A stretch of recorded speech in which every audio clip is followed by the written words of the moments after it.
وغیرہ کو ناپنے کا طریقہ جو ہے وہ ایجاد کیا۔ ویسے بھی اگر آپ تحقیق کریں کہ اسکیل کب ایجاد ہوا، ترازو کب ایجاد ہوا، تو آپ کو مصر کے اندر ہی ملے گا۔ مصر کی لکھائی میں، مصر کی تصویروں کے اندر آپ کو وہ ترازو کا استعمال جو ہے وہ ملے گا، دو پلڑے اور ان پلڑوں پر کیسے رکھا جاتا ہے۔ تو حضرت ادریس علیہ السلام نے یہ طریقہ جو ہے وہ ایجاد کیا۔ آپ نے اپنے ماننے والوں کی تنظیم سازی کی، انہیں تربیت دی۔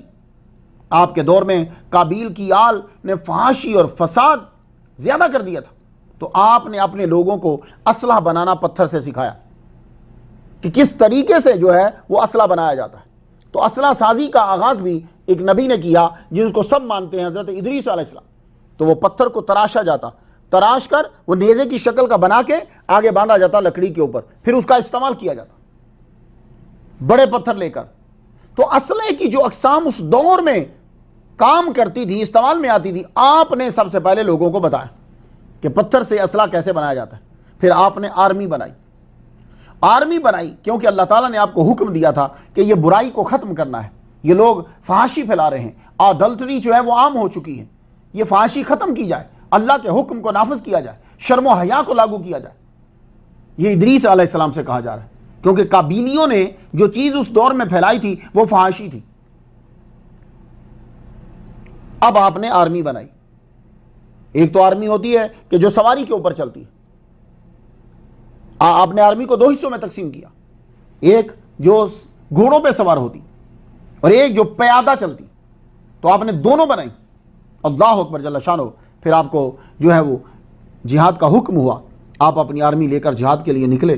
تو جدھر حضرت ادریس علیہ السلام رخ کرتے، فتح و کامرانی آپ کے قدم چومتی، اور جہاں فتح ہو جاتی وہاں آپ اللہ تعالیٰ کے احکامات نافذ کرتے، امن کے قوانین نافذ کرتے۔ اور یہی جہاد کا مقصد ہوتا ہے۔ جیسے ڈاکٹر جو ہے نا، آپ کا یہ جسم خراب ہو جاتا ہے نا تو وہ وہاں سے کاٹ دیتا ہے۔ تو بالکل یہ جہاد اور کوئی چیز نہیں ہے، بہت وسیع ہے یہ۔ اس کا اصل مقصد یہ ہوتا ہے کہ تمہارے اندر خرابی ہے تو عبادت کر کے اندر سے ختم کرو، تمہارے باہر خرابی ہے تو سب مل کر اس خرابی کو باہر ختم کر دو۔ ایسا نہ ہو کہ وہ پورے معاشرے کو اپنی لپیٹ کے اندر لے لے۔ یہی مقصد ہوتا ہے، اس کا مقصد یہ ظلم کرنا نہیں ہوتا، یہ بات یاد رکھیے۔ حضرت ادریس علیہ السلام کی اپنی پرسنالٹی بڑی زبردست تھی۔ تبیان القرآن جلد 7 حضرت سامورہ بن جندب کی اتھارٹی پر یہ حدیث مبارکہ ہے۔ حضور صلی اللہ علیہ وآلہ وسلم نے ہمیں یہ غیب بتایا ہے۔ ہم نے تو ادریس علیہ السلام کو نہیں دیکھا نا بھائی، نہ ہی ہمارے سامنے کوئی ان کی تصویر ہے، وہ تو چھپے ہوئے غیب ہیں۔ اب غیب کون بتائے گا؟ اب غیب وہی بتائے گا جس کے پاس غیب کا علم ہے۔ تو حضور صلی اللہ علیہ وسلم نے فرمایا کہ آپ کا لمبا قد، سفید رنگ بتایا ہمیں، سینہ چوڑا، جسم پہ بال کم، سر پہ بال زیادہ تھے۔ اور حضور فرماتے ہیں کہ آپ کی ایک آنکھ دوسری آنکھ سے ذرا ہلکے سے چھوٹی تھی۔ اللہ اکبر جل شان۔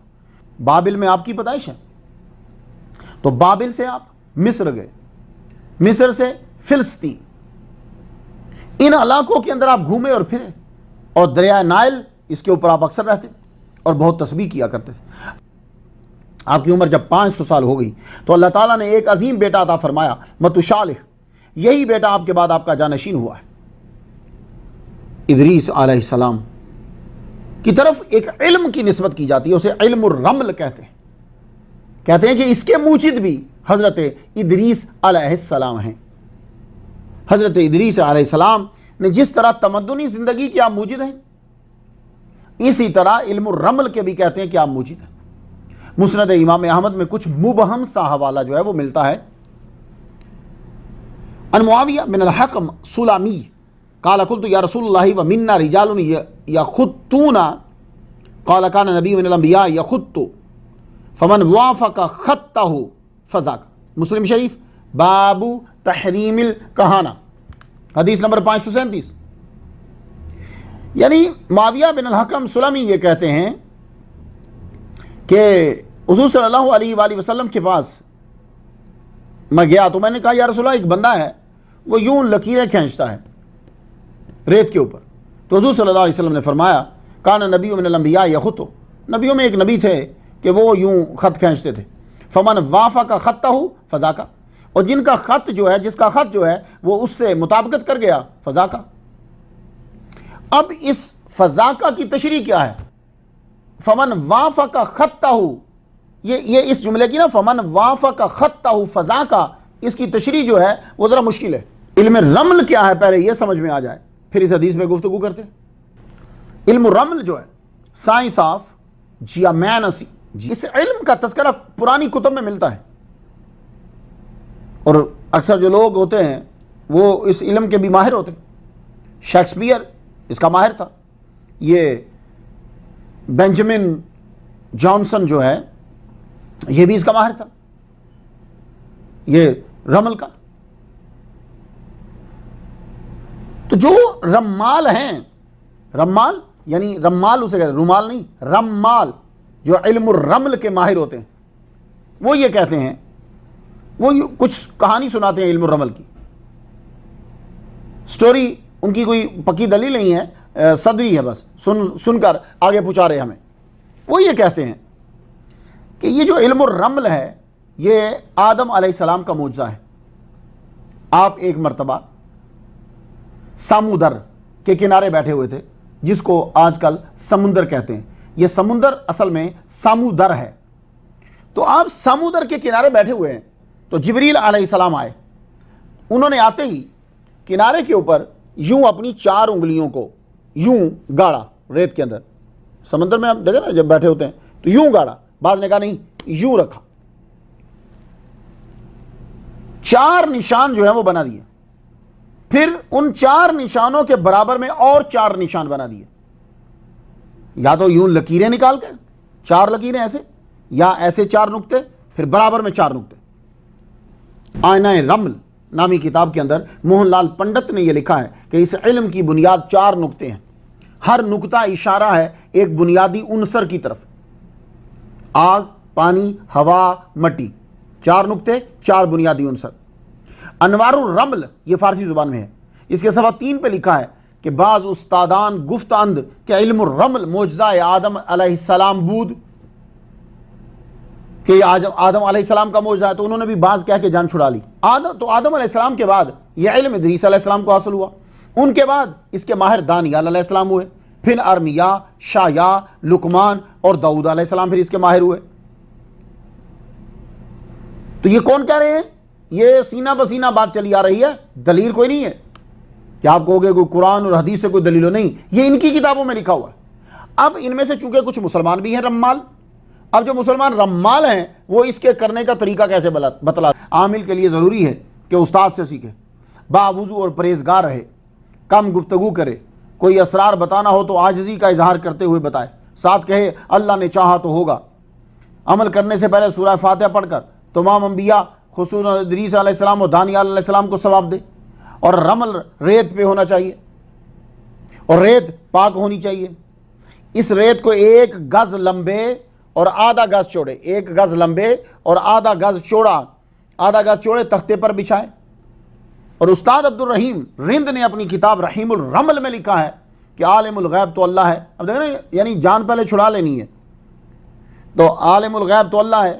یہ علوم یعنی نجوم، رمل اور جفر بزرگوں کے تجربہ اور آزمائش کے بعد رائج کیے گئے ہیں، یعنی انہوں نے یہ مان لیا کہ یہ انسانوں کے بنائے ہوئے ہیں، یعنی تجربے ہیں جو اکٹھے کیے ہوئے ہیں۔ رمل سیکھنے کے لیے ضروری ہے کہ آپ کے پاس قرآ ہو، اور یہ 7 دھاتوں سے بنا ہوا ہوتا ہے، سونا، چاندی، تانبا، سیسا، لوہا، یہ 7 قسم کی دھاتیں وہ ملاتے ہیں، اس کا کہتے ہیں اس کا وزن 12 تولے ہو یا 7 تولے تو ہونا ہی چاہیے۔ پروفیسر حکیم منشی رگھبیر سنگھ نے اپنی کتاب مکمل رمل سرخاب میں کیا کہا؟ کہتا ہے علم الرمل، وہ کہتا ہے کہ علم الرمل کا موجد جو ہے وہ تم ہندی ہے۔ لو اس نے انکار کر دیا کہ ادریس علیہ السلام یہ معجزہ نہیں، وہ کہتا ہے تم ہندی ہے، تم کا معنی بزرگ ہوتا ہے، تم ہندی ہے۔ اور اس علم کی بنیاد دارائے ابدہ ہے، ابدہ الف آتش، بے باد، دال آب، حا خاک، یہ دارائے ابد ہے، وہی 4 نقطے۔ تو اس کا قدیم اب دیکھیے کہ علم الرمل کیا، رمل کہتے ہیں ریت کو، تو چونکہ سٹارٹنگ ریت سے ہوئی ہے تو اب اس کو علم الرمل بول دیا۔ اب یہ اور طریقوں سے بھی کرتے رہتے ہیں۔ اس کا قدیم طریقہ یہ ہے کہ زمین پر لکیریں کھینچ کر حساب لگایا جاتا ہے، یوں تو بیسک 4 نقطے آگے 4 پیچھے، پھر آگے اوپر نیچے بڑھتے جاتے ہیں، پھر کیا ہوتا ہے آگے یہ بڑھتے جاتے ہیں تو مختلف بنتے جاتے ہیں۔ ادریس علیہ السلام کے متعلق یوں سٹوری بنائی ہے کہ ایک دن ادریس علیہ السلام ایسے ہی بیٹھے ہوئے تھے دریا کے کنارے. تو آپ کو معلوم ہے کہ جو بھی ریت کے پاس بیٹھا ہو تو عادت ہوتی ہے کہ وہ لکیریں لگانے لگ جاتا ہے. تو آپ نے بھی وہاں کیا کی کہ لکیریں کھینچ دی.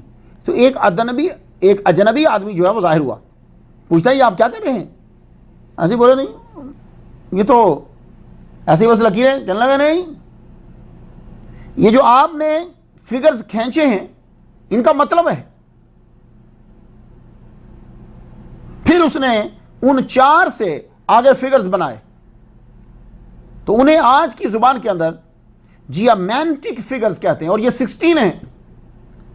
تو جیامینٹک 16 فگرز جو ہیں وہ بنا کر سامنے رکھ دیے کہ یہ ہیں, ان سے یہ علم حاصل ہوتا ہے. اب یہ طریقہ تھا کہ نہیں تھا, جو کہانیاں تھیں وہ میں نے آپ کے گوش گزار کر دیں. تو کیا ہے, ایک تو یہ ہے کہ آدم علیہ السلام کو سکھایا گیا پھر آگے چلا. دوسری کہانی یہ ہے کہ ادریس علیہ السلام کو سکھایا گیا پھر یہ آگے چلا. تو یہ علم الرمل ہے کیا؟ یعنی 4 نقطوں سے سٹارٹ ہوتا ہے یا 4 لکیروں سے سٹارٹ ہوتا ہے, پھر اس کے یہ 4 بنیادی عنصر ہیں, پھر اس کو دیکھتے رہتے ہیں. ایک کو اوپر کر دیا, 3 کو نیچے کر دیا, 3 کو اوپر کر دیا, چوتھے کو نیچے کر دیا, بس اس طرح ملاتے ہوئے جو ہے وہ یہ علم ہوتا ہے. اب ہماری شریعت کے اندر علم الرمل کیا ہے, اور یہ باقی علوم جتنے ہیں ایسے کہ جو اٹکل پچو کے ساتھ, ذرائع کے ساتھ کوئی آدمی جو ہے وہ غیب کی بات بتاتا ہے, اس کے بارے میں ہمارے اسلام میں کیا حکم ہے؟ تو سن لیجئے, پہلے تو علم الرمل کے بارے میں سن لیجئے. معالم السنن جلد پہلی صفحہ 437, یہ علم منسوخ ہے. یحییٰ بن شرف نووی رحمۃ اللہ علیہ نے صحیح مسلم کی شرح جلد 100 صفحہ 1807 وہ بھی یہی کہتے ہیں کہ یہ علم منع ہے.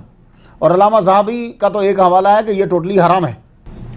اور مقدمہ ابن خلدون میں ہے کہ خط وحی کے ساتھ ہو تو جائز ہے, چونکہ وحی نہیں, خط یقینی نہیں تو جائز ہی نہیں. تو ادریس علیہ السلام کے لیے جائز تھا کیونکہ آپ جو کام کرتے تھے اللہ تعالیٰ کی وحی شامل تھی کہ آپ نے جو نتیجہ نکالا ہے وہ بالکل صحیح نکالا ہے, تو ان کے لیے صحیح ہو سکتا ہے, لیکن تم لوگوں کے لیے صحیح شریعت محمدی میں اب یہ نہیں ہے. ابن حجر حیتمی نے بھی اسے حرام قرار دیا. تو میرا عقیدہ یہ ہے کہ نبی کو مستقبل کی باتیں معلوم کرنے کے لیے لکیروں کا سہارا لینے کی